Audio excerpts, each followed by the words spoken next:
Bilang paggunita sa araw ng paggawa, ikinasa ng ilang grupo ang kabi-kabilang kilos protesta sa iba't ibang bahagi ng Maynila. Ang mga pinakahuling balita ay ihahatid live ni Boy Gonzales. Boy?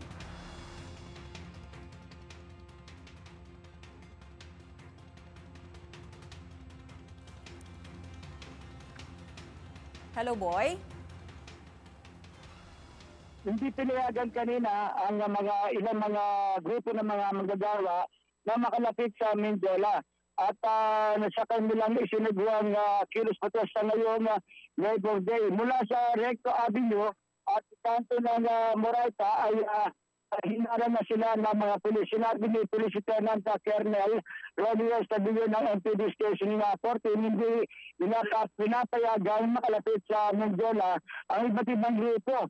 Lang at hindi naman dahil talaga dapat na magsagawa ng protesta ang sa naturang lugar. At nagkasanaman nalaman sila ng programa sa iba't ibang dito sa kabilang kanto ng Moraita at Recto Avenue.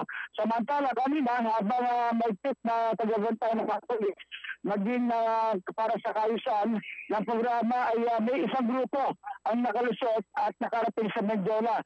Ang grupo nila ka Jody de Guzman ng Bakloro ng Magagawang Pilipino. Sinabi ni Jody de Guzman na nakipag-negosasyon sila sa mga pulis para payagan sila na magsagawa ng kilos protesta, pero hindi sila pinayagan kaya pilitan sila magkalusot at nakarating mag-isted sa paanan ng Mindela. Matapos ang rally nila sa Mindela, nagtungo naman ng grupo dito sa kaba ng Calawa Avenue para magsagawa at mag-kilos protesta sa harapan ng Embahada ng Amerika. Pero pagdating sa dito sa area ng Inabini at Calao ay napulilit na nagkagirian hanggang sa makarating sila sa Mayos Boulevard at Yun Avenue.